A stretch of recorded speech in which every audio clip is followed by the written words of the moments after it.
Alô, internautas. Inicialmente, eu gostaria de fazer um agradecimento à diretoria científica da SBA pelo convite muito honroso que me foi feito para participar dessa atividade voltada especialmente para os médicos de especialização. O tema que me coube abordar nesses próximos minutos diz respeito à farmacologia cardiovascular. Diferentes drogas ou grupos farmacológicos podem atuar estimulando ou inibindo o sistema cardiovascular. Dentre esses grupos farmacológicos, os principais são os agentes inotrópicos e vasopressores, os antagonistas dos receptores alfa e beta adrenérgicos, os bloqueadores de canal de cálcio, os inibidores da enzima de conversão da angiotensina, os antagonistas da angiotensina 2, os agonistas alfa-2 adrenérgicos, os vasodilatadores periféricos e os antiarrítmicos. Quando a gente fala em inotrópicos e vasopressores, nós nos lembramos logo dos agentes simpático-miméticos. Então, o que são agentes simpático-miméticos? São drogas que vão atuar sobre os receptores adrenérgicos de maneira direta ou indireta, estimulando-os. Essas drogas podem ser classificadas em catecolaminas endógenas, como por exemplo a adrenalina, noradrenalina e dopamina, catecolaminas sintéticas, o isoproterenol e a dobutamina, e as drogas não catecolaminas sintéticas, como a efedrina, o metaraminol e a fenilefrina. De acordo com o seu mecanismo de ação, essas drogas podem ser classificadas em drogas de ação direta, aquelas que atuam no receptor adrenérgico, e aí nós temos como exemplo a adrenalina, a noradrenalina, o isoproterenol, a dobutamina e a fenilefrina. As drogas de ação indireta, aquelas que vão estimular a liberação do neurotransmissor adrenérgico, como por exemplo as anfetaminas, e as drogas de ação mista, que agem tanto com ação direta e ação indireta, como a dopamina, a efedrina e o metaraminol. Ora, como é que essas drogas simpático-miméticas atuam? Qual é o seu mecanismo de ação? Então, existe uma ligação do agonista endógeno ou exógeno na superfície da célula, com alterações estruturais do receptor, ativando o sistema de proteína G.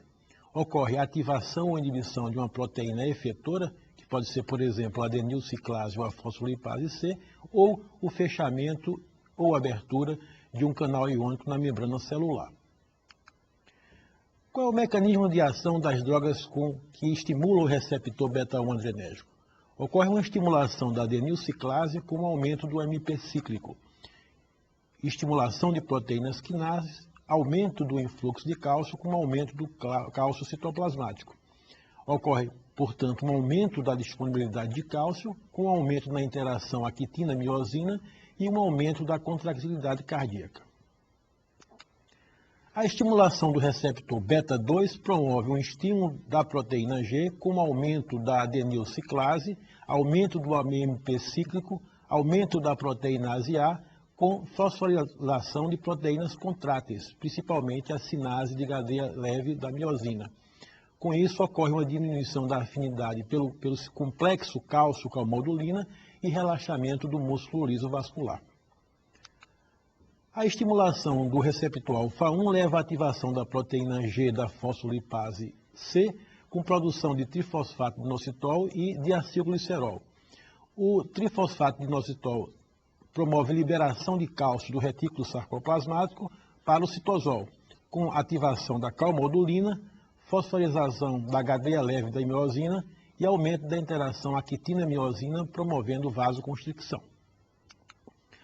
A estimulação do receptor alfa-2 leva à ativação da proteína G inibitória com inibição da adenilciclase. Isso promove uma diminuição do AMP cíclico, com ativação também dos canais de potássio, que levam à hiperpolarização da célula, inibição dos canais de cálcio e inibição da transmissão sináptica por retroalimentação. A estimulação do receptor dopaminérgico D1 promove o acoplamento à proteína G estimulante, com ativação da adenilciclase, o aumento do AMP cíclico, provocando vasodilatação renal, mesentérica e esplênica. Bom, vamos começar falando um pouco a respeito das catecolaminas endógenas. A adrenalina. A adrenalina tem uma ação direta no receptor adrenérgico. Estimula os receptores beta-2, beta-1, alfa-1 e alfa-2. Essa estimulação é dose dependente. Então, doses pequenas de adrenalina promovem uma estimulação do receptor beta-2. Isso causa vasodilatação, ou seja, diminuição da resistência vascular sistêmica, com diminuição da pressão arterial e aumento da secreção de renina. Se os senhores aumentarem a dose da adrenalina, por exemplo, 4 microgramas por minuto, os senhores terão um estímulo beta-1, que é caracterizado pelo efeito inotrópico positivo, um aumento do volume sistólico, um aumento da frequência cardíaca com um aumento do débito cardíaco. Lembrando que a adrenalina ela predispõe o aparecimento de arritmias cardíacas. Outros efeitos decorrentes da estimulação beta-1 incluem o aumento da pressão arterial sistólica, com a leve diminuição da pressão arterial diastólica e mínimas alterações na pressão arterial média. Isso leva a um aumento da pressão de pulso. Se os senhores aumentam a dose da adrenalina, por exemplo, 10 a 20 microgramas por minuto, o estímulo predominante será o estímulo alfa-1. Então, os senhores têm vasoconstricção da pele, mucosa, circulação hepática, diminuição do fluxo sanguíneo renal, aumento da pressão arterial sistólica, pressão arterial diastólica e pressão arterial média, aumento do fluxo sanguíneo coronariano e praticamente a adrenalina não exerce efeitos significativos nas arteríolas cerebrais. Quando é que nós utilizamos a adrenalina? Na ressuscitação cardiopulmonar, como agente inotrópico, nas bradicardias sintomáticas, ou seja, bradicardias graves, no tratamento do broncoespasmo e laringoespasmo, no tratamento das reações alérgicas, como hemostático tópico e associados com anestésicos locais, diminuindo a absorção do anestésico local, consequentemente aumentando a sua duração de ação e diminuindo a incidência de efeitos colaterais sistêmicos. Noradrenalina, também uma catecolamina endógena que estimula os receptores alfa-1, alfa-2 e uma pequena estimulação no receptor beta-1. É uma droga de ação direta, ela aumenta a resistência vascular sistêmica, com consequente aumento da pressão arterial sistólica, pressão arterial diastólica e pressão arterial média. Isso leva a uma diminuição reflexa da frequência cardíaca com diminuição do débito cardíaco. Essa droga é menos arritmogênica do que a adrenalina e diminui o fluxo sanguíneo renal, hepático, mesentérico, para a musculatura esquelética e para a pele. Diminui o retorno venoso e isso também ajuda a diminuir o débito cardíaco. Lembrando que essa droga aumenta o fluxo sanguíneo coronariano. Então essa droga é utilizada naqueles casos de hipotensão refratária e no choque séptico ou neurogênico, onde existe uma grande diminuição da resistência vascular sistêmica. A dopamina estimula os receptores dopaminérgicos, beta-1 e alfa-1 também em dose dependente. Doses menores estimulam os receptores dopaminérgicos, doses um pouco maiores os receptores beta e doses maiores os receptores alfa-1. Essa droga tem uma ação mista, ou seja, uma ação direta e indireta. O seu efeito beta-1 faz com que haja um aumento da contractilidade miocárdica, com um aumento do volume sistólico e também eleva a frequência cardíaca. Tudo isso contribui para o aumento do débito cardíaco, que é observado quando nós utilizamos essa droga. Lembrando que a dopamina também predispõe ao aparecimento de arritmias. A droga provoca um aumento discreto da resistência vascular sistêmica e isso faz com que haja um aumento da pressão arterial sistólica, pelo aumento do débito cardíaco, com pouco efeito na pressão arterial diastólica e um discreto aumento na pressão arterial média. O seu efeito dopaminérgico causa aumento do fluxo sanguíneo renal, do ritmo de filtração glomerular e da diurese. E também o aumento do fluxo sanguíneo coronariano e mesentérico. Então, essa droga está indicada nos casos de insuficiência cardíaca congestiva e estados de choque e situações onde a resistência vascular sistêmica é baixa. Vamos ver agora as catecolaminas sintéticas. Então vamos começar falando um pouco sobre o isoproterenol. Ele estimula os receptores beta-1 e beta-2, tem uma ação direta, aumenta a frequência cardíaca, aumenta o débito cardíaco, consequentemente aumenta o consumo de oxigênio pelo miocárdio, é uma droga que predispõe a arritmias, e um outro efeito significativo dessa droga, por estimular os receptores beta-2, é a diminuição da resistência vascular sistêmica. Isso leva a um aumento da pressão arterial sistólica e diminuição da pressão arterial diastólica e diminuição da pressão arterial média. Essa droga diminui o fluxo sanguíneo coronariano e diminui o fluxo sanguíneo renal. Ela é utilizada muito pouco hoje em dia, mas tem uma indicação muito boa naqueles pacientes que apresentam bloqueio cardíaco e estão esperando pelo implante de marcapasso e nas bradicardias que ocorrem nos pacientes submetidos a transplante cardíaco. Bom, uma outra catecolamina sintética bastante utilizada no nosso meio é a dobutamina. Ela estimula preferencialmente os receptores beta-1 e um pequeno efeito no receptor beta-2. Tem uma ação direta. O seu efeito beta-1 causa o aumento da contractilidade cardíaca, um aumento do volume sistólico, um aumento do débito cardíaco, ocorre diminuição da pressão de enchimento atrial e com um discreto aumento da frequência cardíaca. Diferentemente da dopamina, a dobutamina predispõe, é menos arritmogênico do que a dopamina.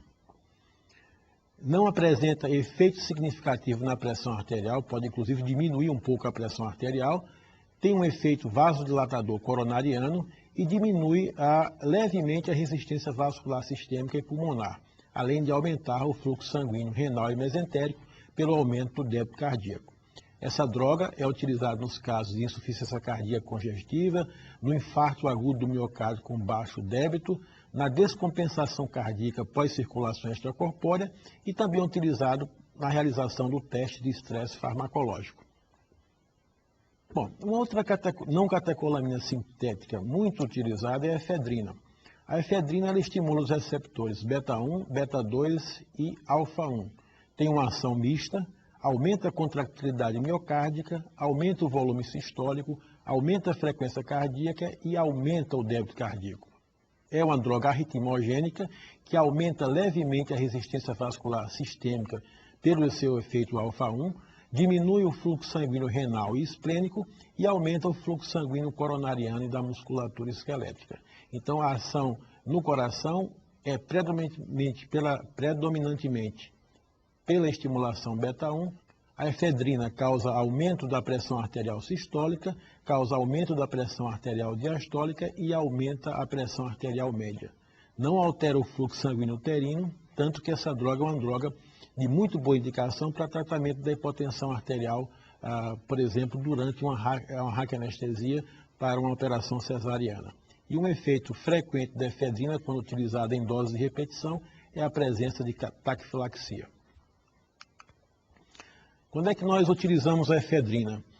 Para tratar a hipotensão arterial na anestesia regional e também na anestesia geral, para causar broncodilatação, como descongestionante nasal e como também droga antiemética, descrito em alguns trabalhos na literatura quando se foi utilizada a droga por via intramuscular. Uma droga muito utilizada no nosso meio é a etilefrina. A etilefrina tem um efeito beta-1, alfa-1 e beta-2. A sua ação é muito parecida com a ação da efedrina. É uma droga de ação direta e que apresenta os seguintes efeitos cardiovasculares. Aumenta a pressão arterial sistólica e a pressão arterial diastólica, aumenta a contractilidade cardíaca, aumenta o volume sistólico, também aumenta o débito cardíaco e aumenta o tônus venoso e a pressão venosa central. É utilizado no tratamento da hipotensão arterial. Metaraminol. Metaraminol também é uma droga classificada como não catecolamina sintética.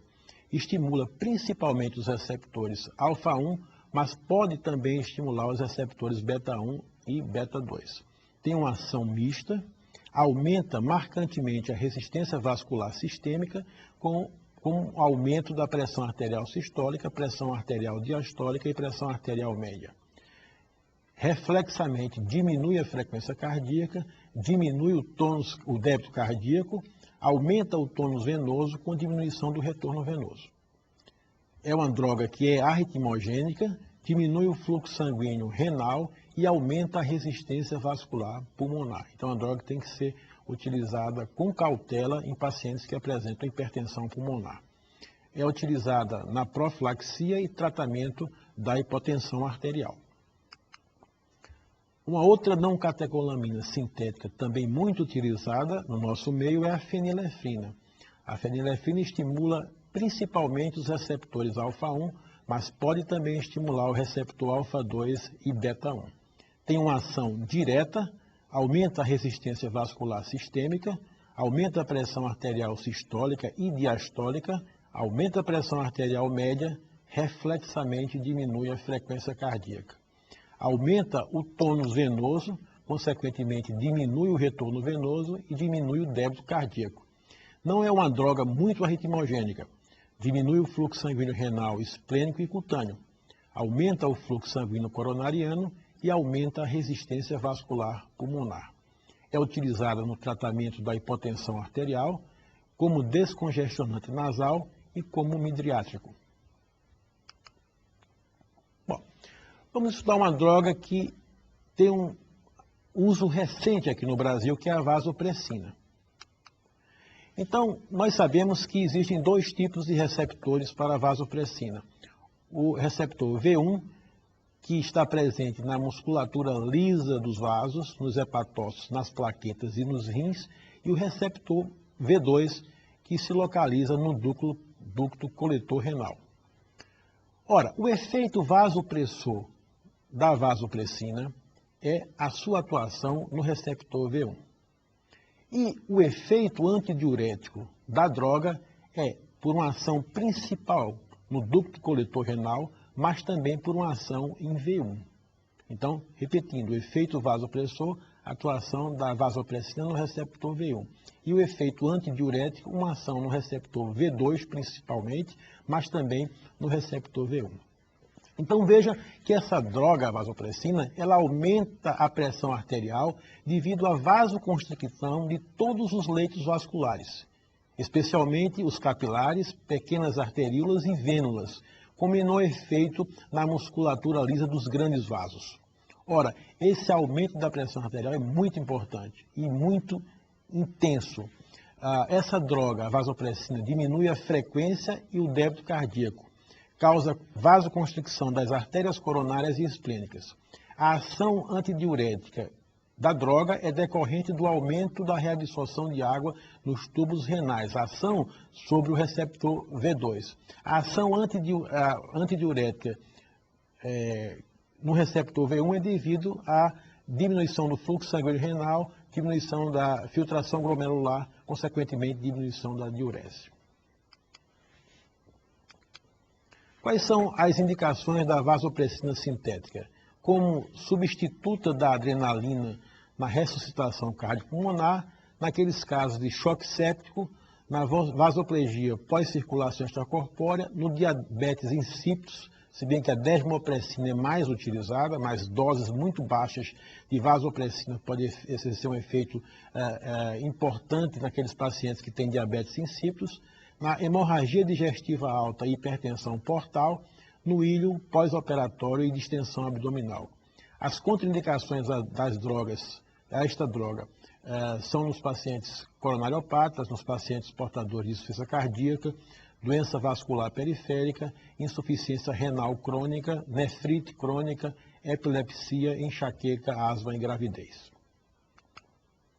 Como efeito adverso, vocês podem ter anafilaxia, parada cardíaca, arritmias, isquemia miocárdica, vasoconstricção periférica, gangrena, dor abdominal, náuseas, vômitos, flatulência, broncoconstricção, sudorese, reações alérgicas, oligúria, insuficiência renal, febre, intoxicação hídrica, tremor e tonturas. Bom, uma outra droga que tem um efeito inotrópico importante é o digital. Então, qual é o mecanismo de ação do digital? Ele exerce efeitos diretos sobre o coração, ele inibe o mecanismo de bomba de sódio-potássio ATPase, localizado na membrana da célula cardíaca. Isso causa um aumento da concentração de cálcio intracelular, com o aumento da contractilidade miocárdica, também aumento do volume sistólico e aumento do débito cardíaco. Isso faz com que haja uma diminuição do tamanho do coração e diminuição da pressão diastólica final do ventrículo esquerdo.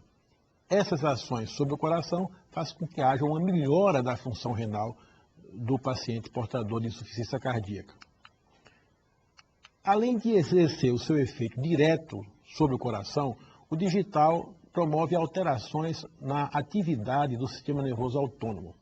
Então, logicamente, vai existir um aumento da atividade do sistema nervoso autônomo parasimpático, com sensibilização do seu carotídeo e estimulação vagal. Isso vai promover uma diminuição da atividade do nó sinoatrial, com prolongamento do período refratário efetivo e levando tudo isso a uma diminuição da frequência cardíaca. Quais são os efeitos dessa droga no eletrocardiograma? Prolongamento do intervalo PR, encurtamento do intervalo QT e depressão do segmento ST. Essa droga é utilizada no tratamento da insuficiência cardíaca congestiva e no tratamento de arritmias supraventriculares. Outros agentes sinotrópicos. Nós temos os inibidores seletivos da fosfodiesterase. Como exemplo, nós temos a milrinona e a anrinona. Essa droga inibe competitivamente a ação da fosfodiesterase tipo 3. Ora, se ela inibe a fosfodiesterase tipo 3, vai ocorrer o quê? Um aumento do AMP cíclico, porque essa fosfodiesterase tipo 3 é responsável pela hidrólise do AMP cíclico. Consequentemente, ocorre o aumento do AMP cíclico intracelular no miocárdio e músculo liso vascular. O aumento do AMP cíclico leva à estimulação de proteínas sinases, que fosforilizam substâncias responsáveis pelo aumento do cálcio intracelular. Isso leva a um efeito inotrópico positivo, aumento do débito cardíaco, mínimos efeitos na frequência cardíaca e consumo de oxigênio pelo miocárdio.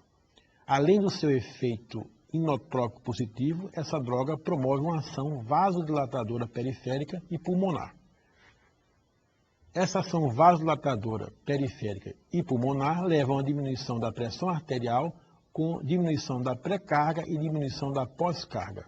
Essa droga não apresenta efeito arritmogênico significativo. É utilizada na disfunção aguda do ventrículo esquerdo, na insuficiência cardíaca direita e hipertensão pulmonar. Levosimedan é uma droga que tem um efeito inotrópico e um efeito vasodilatador. O efeito inotrópico é devido ao aumento da sensibilidade ao cálcio nos miócitos pela ligação à troponina C cardíaca, prolongando seu efeito sobre as proteínas contrácteis actina e miosina. E o seu efeito vasodilatador é decorrente da abertura dos canais de potássio sensíveis ao ATP da musculatura lisa vascular. Isso leva à diminuição da pré e pós-carga, aumento da frequência cardíaca, sem aumento do consumo de oxigênio pelo miocárdio, porque o aumento da frequência cardíaca é um aumento pequeno. E essa droga também aumenta o fluxo sanguíneo coronariano. Tem um efeito antihibernante no miocárdio, diminui a pressão capilar pulmonar, tem uma baixa potencial arritmogênico e não desenvolve tolerância. Em que situações nós devemos utilizar o levosimedan? Na insuficiência cardíaca severa, pode ser utilizado também na isquemia miocárdica, no miocárdio atordoado durante e após a cirurgia cardíaca e na disfunção do ventrículo direito. Um outro agente inotrópico é o íon cálcio. O cálcio apresenta um intenso efeito inotrópico positivo, com aumento do volume sistólico, aumento do débito cardíaco, diminuição da frequência cardíaca, diminuição da pressão diastólica final do ventrículo esquerdo, sem alterações na pressão arterial e na pressão venosa central. Bom, um outro grupo de drogas que atuam no sistema cardiovascular são os bloqueadores alfa-adrenérgicos. Então, nós temos os bloqueadores alfa-1 adrenérgicos seletivos, como a prazosina, terazosina e a doxazosina, que ligam-se seletivamente ao receptor alfa-1 adrenérgico, com baixa afinidade pelo receptor alfa-2. Então, essas drogas promovem uma diminuição da pressão arterial, vasodilatação arterial e venosa, com diminuição do retorno venoso e uma leve diminuição do débito cardíaco. Não causa taquicardia reflexa e não aumenta os níveis plasmáticos de renina. A doxazosina tem se atribuído a ela a diminuição nos níveis de colesterol e triglicerídeos. Quais são os efeitos adversos desses bloqueadores alfa-1 adrenérgicos seletivos? O principal é a hipotensão ortostática. Também pode ocorrer síncope, edema periférico, rubor, palpitação, cefaleia, sedação e boca seca. É utilizado no tratamento da hipertensão arterial, nos casos de insuficiência cardíaca congestiva associado a diuréticos e digital, na vasoconstricção neurogênica, como na doença de Raynaud, no perioperatório do neuroblastoma e feocromocitoma associado a outras drogas, na hipertrofia da próstata benigna e na retenção urinária. Vistos os bloqueadores seletivos, vamos falar um pouquinho dos bloqueadores alfa-adrenérgicos não seletivos, como a fentolamina. A fentolamina atua nos receptores alfa-1 pós-sinápticos e alfa-2 pré-sinápticos. Ela causa vasodilatação periférica, diminuição da pressão arterial, aumento da frequência cardíaca, aumento do débito cardíaco, podendo causar arritmias e angina. É utilizada em emergências hipertensivas e no intraoperatório dos pacientes com feocromocitoma e hiperreflexia do sistema nervoso autônomo. É também utilizado naqueles casos de necrose de pele após extravasamento de drogas vasoconstrictoras. E também tem sido utilizado, isso mais no passado, no tratamento da disfunção erétil, que é por via oral ou injeção intracavernosa. Beta-bloqueadores. Então, o que são drogas beta-bloqueadores? Beta-bloqueadores vão se ligar aos receptores beta-adrenérgicos, impedindo o acesso das drogas beta-agonistas aos seus receptores.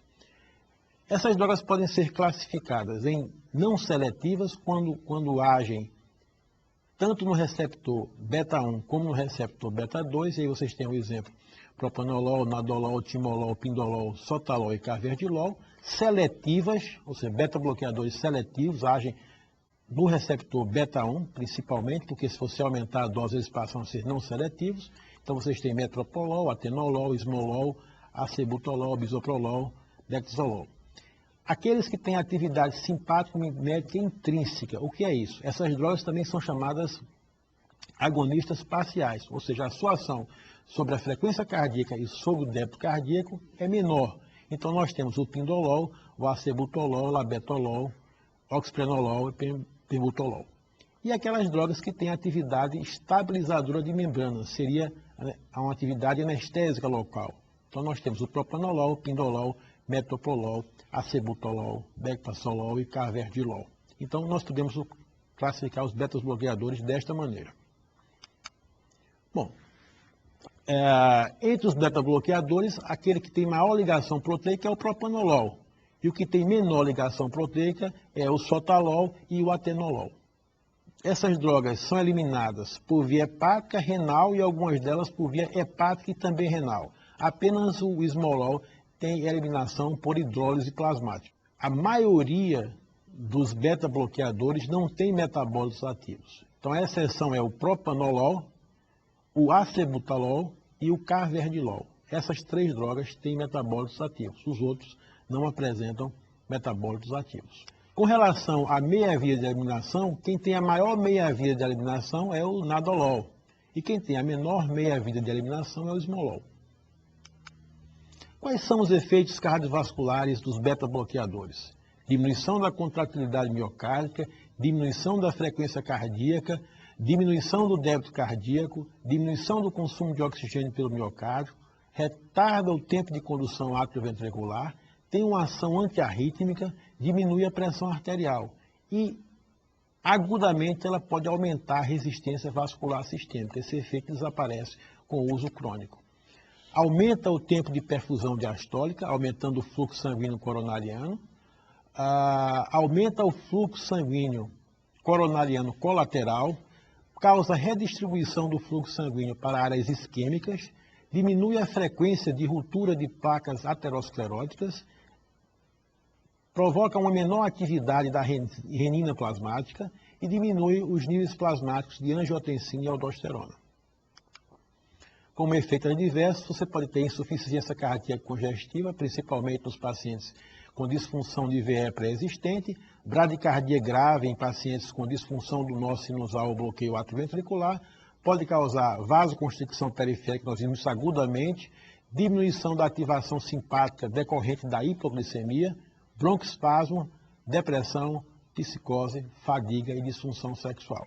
Logicamente, os efeitos adversos são menores com os beta-bloqueadores cardioseletivos.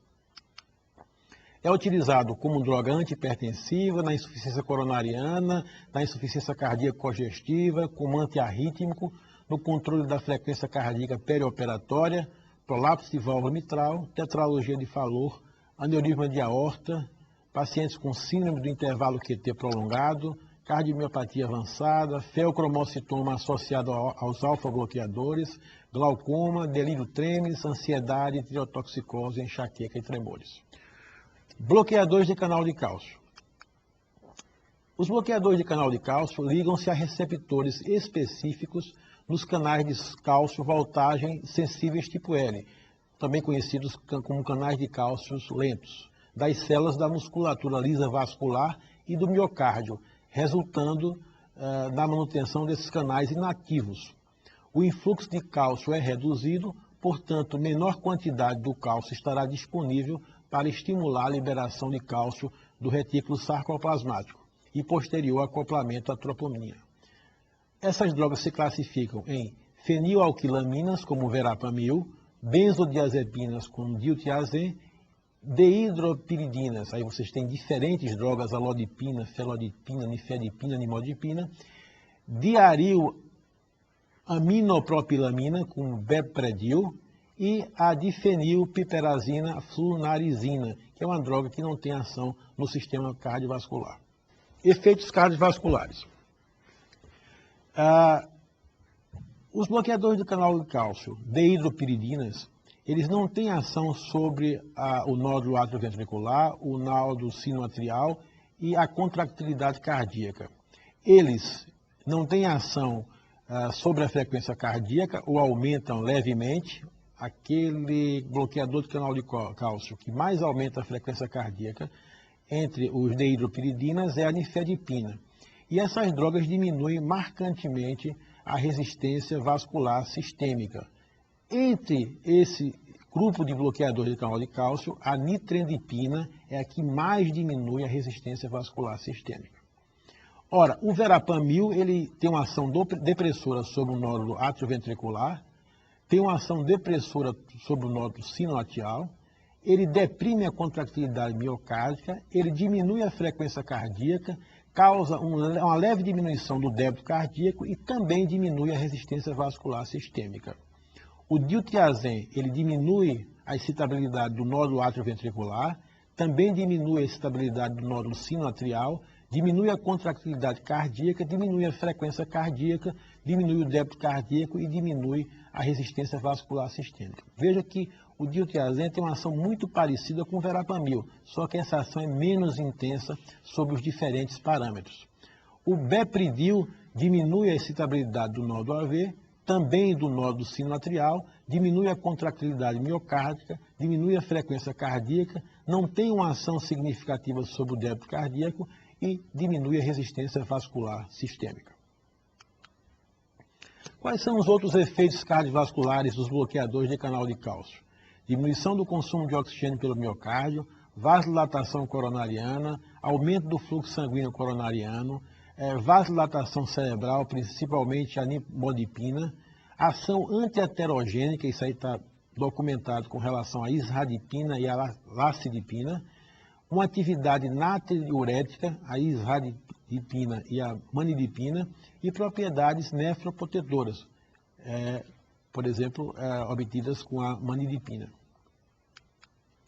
São utilizadas no tratamento da hipertensão arterial, da cardiopatia isquêmica, das taquiarritmias supraventriculares, miocardiopatia hipertrófica, fenômeno de Raynaud, vasoespasmo cerebral pós-hemorragia subaracnoideia, deficiências neurológicas decorrentes do envelhecimento, profilaxia da enxaqueca e no trabalho de parto prematuro. As drogas que inibem, deprimem o sistema renina, angiotensina, aldosterona. Nós temos Os inibidores da enzima de conversão da angiotensina, os senhores têm aí diferentes drogas. Quais são as características farmacológicas dos inibidores da enzima de conversão da angiotensina? Bloqueiam a conversão da angiotensina 1 para a angiotensina 2, por inibir a dipeptidilcarboxipeptidase, diminuem a formação de angiotensina 2 causando vasodilatação, aumentam os níveis de angiotensina 1 e renina, atua sobre os vasos de resistência e capacitância, diminui a pressão arterial sem efeito sobre a frequência cardíaca e débito cardíaco, um efeito significativo.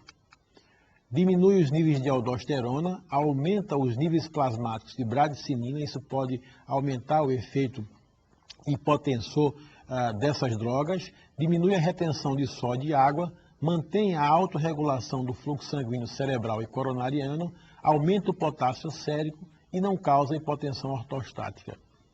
É utilizada no tratamento da hipertensão arterial, da insuficiência cardíaca congestiva e da insuficiência mitral.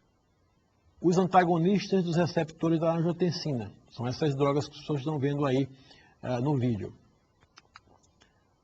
Quais são as características farmacológicas desses antagonistas dos receptores da angiotensina? Nós sabemos que existem dois tipos de receptores da angiotensina, o AT1 e o AT2.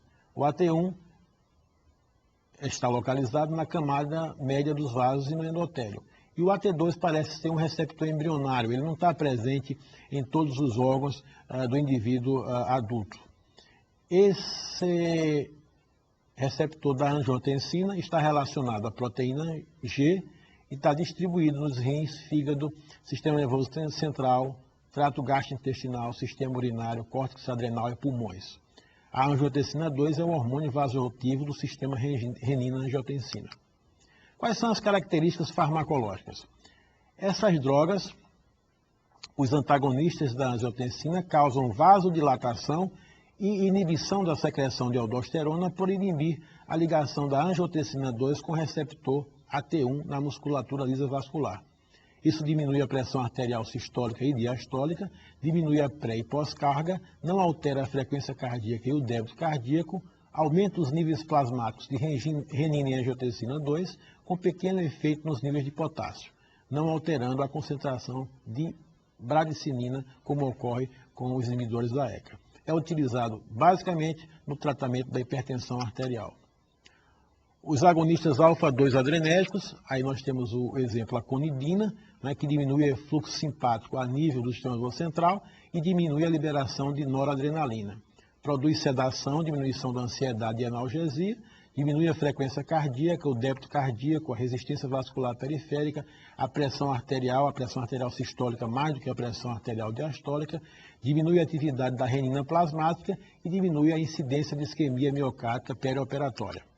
Essa droga é utilizada no controle da hipertensão arterial, na desintoxicação de usuários de opioide, álcool ou tabaco, como coadjuvante na analgesia e sedação perioperatória, no controle da dor crônica, no diagnóstico diferencial da hipertensão primária e feocromocitoma e na redução da diarreia em pacientes com neuropatia por diabetes.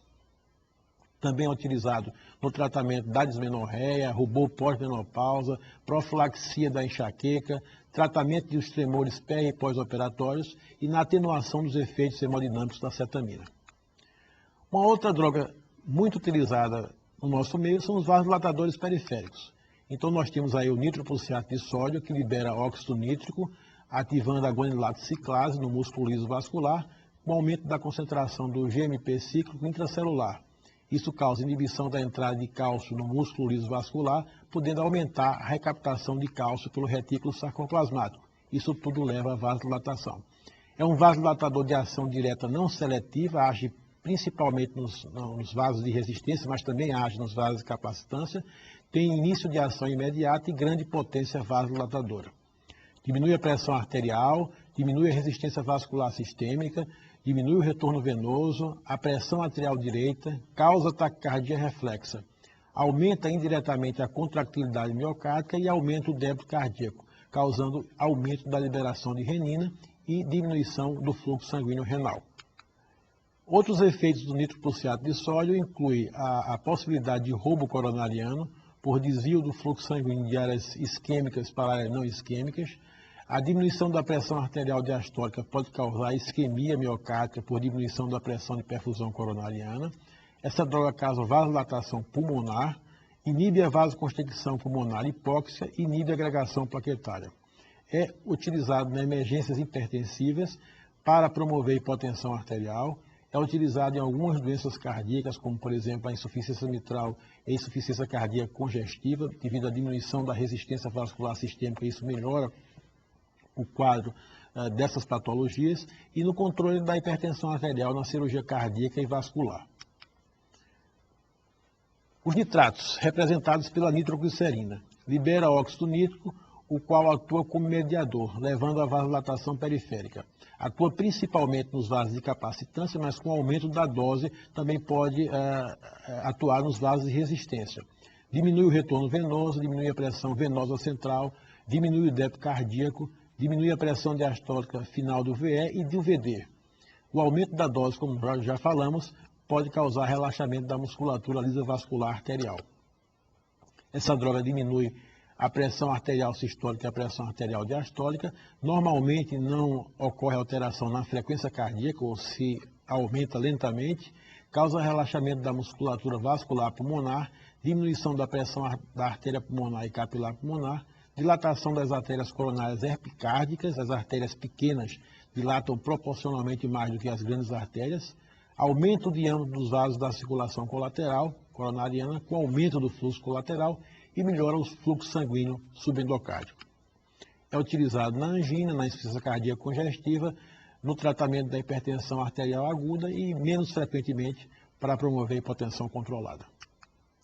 A hidralazina é um vasodilatador que tem vários mecanismos de ação. Interferem com o transporte de cálcio no músculo liso vascular, promovem fluxo de potássio devido à ativação dos canais de potássio sensíveis ao ATP, aumenta a produção de óxido nítrico, tem uma ação direta na musculatura lisa vascular, com efeito predominante nas arteríolas, com diminuição da resistência vascular sistêmica. Diminui mais a pressão arterial distólica do que a pressão arterial sistólica, tem um efeito vasodilatador mais pronunciado na circulação coronariana, cerebral, renal e esplânica, aumenta a atividade do sistema nervoso simpático com aumento da frequência cardíaca. Ocorre também aumento do volume de ejeção, com aumento do débito cardíaco, pode causar isquemia miocárdica pelo aumento da frequência cardíaca e aumenta a secreção de renina.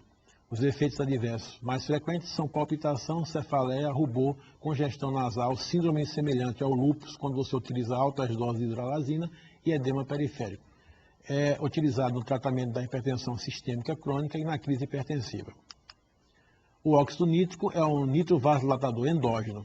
Ele é utilizado por via inalatória como vasodilatador seletivo da artéria pulmonar. Não apresenta efeitos sistêmicos, porque essa droga, quando é absorvida, liga-se à hemoglobina e, portanto, é inativada e é usada no tratamento da hipertensão pulmonar.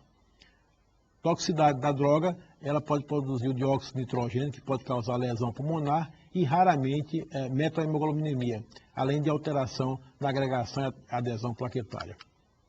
Por fim, os antiarrítmicos.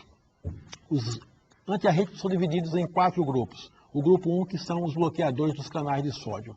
Então, nós temos uma subdivisão nesse grupo 1. O grupo 1A diminui a velocidade de ascensão da fase zero do potencial de ação nas fibras atriais, ventriculares e de Purkinje, e aumenta a duração do potencial de ação. Como exemplo, nós temos a quinidina, a procainamida. O grupo 1B diminui o período refratário efetivo. E aí nós temos como exemplo a lidocaína. O grupo 1C, depressão da velocidade de ascensão da fase zero da curva do potencial de ação. E aí nós temos como exemplo a propafenona. O grupo 2 é representado pelos beta-bloqueadores. O grupo 3, os inibidores dos canais de potássio. O grupo 4, os bloqueadores dos canais de cálcio. E existem 2 drogas, a digoxina e a adenosina, que não se incluem nessa classificação. Ora, quais são os efeitos eletrofisiológicos e eletrocardiográficos dos antiarrítmicos? A classe 1A ocorre uma diminuição da fase zero do potencial de ação, com diminuição da velocidade de condução, um aumento grande do período refratário absoluto, um aumento da duração do potencial de ação, com diminuição da automaticidade Não existe alteração na duração do PR, mas existe um aumento na duração do QR e a duração do intervalo QT fica muito prolongada. A classe 1B não tem nenhum efeito significativo sobre a fase zero do potencial de ação, a velocidade de condução também não se altera, o período refratário efetivo diminui, a duração do potencial de ação diminui, a automaticidade diminui, sem um efeito significativo na duração do PR e na duração do QRS. A duração do intervalo QT não se modifica ou fica diminuída. As drogas classe 1C têm um efeito depressor significativo sobre a fase zero do potencial de ação, diminui também marcantemente a velocidade de condução, aumenta o período refratário efetivo, aumenta a duração do potencial de ação, diminui a automaticidade, aumenta a duração do intervalo PR, aumenta marcantemente a duração do QRS e aumenta a duração do intervalo QT. A classe 2 dos beta-bloqueadores não tem ação sobre a fase zero do potencial de ação, diminui a velocidade de condução, aumenta o período refratário efetivo, não tem ação sobre a duração do potencial de ação, diminui a automaticidade, não tem ação ou aumenta a duração do intervalo PR, não tem ação sobre a duração do complexo QRS e diminui a duração do intervalo QT. A classe 3 também não tem ação sobre a fase zero do potencial de ação, diminui a velocidade de condução, aumenta marcantemente o período refratário efetivo e a duração do potencial de ação, diminui a automaticidade, aumenta a duração do PR, aumenta a duração do complexo QRS e aumenta muito a duração do intervalo QT. E a classe 4 também não tem ação sobre a fase zero do potencial de ação, sobre a velocidade de condução, sobre o período refratário efetivo. Diminui a duração do potencial de ação, não tem um efeito sobre a automaticidade, a duração do PR não se modifica ou aumenta e não exerce um efeito com relação à duração do complexo QRS e à duração do intervalo QT. Então veja, no tratamento da fibrilação atrial, as drogas de escolha são o digital e o sotalol. E também a amiodarona é uma boa indicação. No tratamento da taquicardia supraventricular paroxística, as melhores drogas são a adenosina, o digital, o ditiazem, o verapamil, a amiodarona e o propanolol. No tratamento das extrasístoles ventriculares, todas as drogas do grupo 1 têm uma ação importante no que se refere ao tratamento dessa arritmia, tá certo? A amiodarona também é uma droga que tem uma ação excelente no tratamento da extrasístole ventricular. No que se refere à taquicardia ventricular, as melhores drogas são o grupo 1, tá certo? Com exceção da quinidina, que não tem um efeito sobre a taquicardia ventricular, a amiodarona e o bretílio. Então, são as melhores drogas para se tratar taquicardia ventricular. Bom, é muito difícil falar sobre farmacologia cardiovascular em 1 hora. Nós procuramos ser o mais objetivo possível, mas com certeza dúvidas existirão. Então, vocês têm aí no vídeo disponibilizado o meu e-mail, tá certo? E eu estarei à disposição dos senhores para esclarecer quaisquer dúvidas. Muito obrigado pela atenção.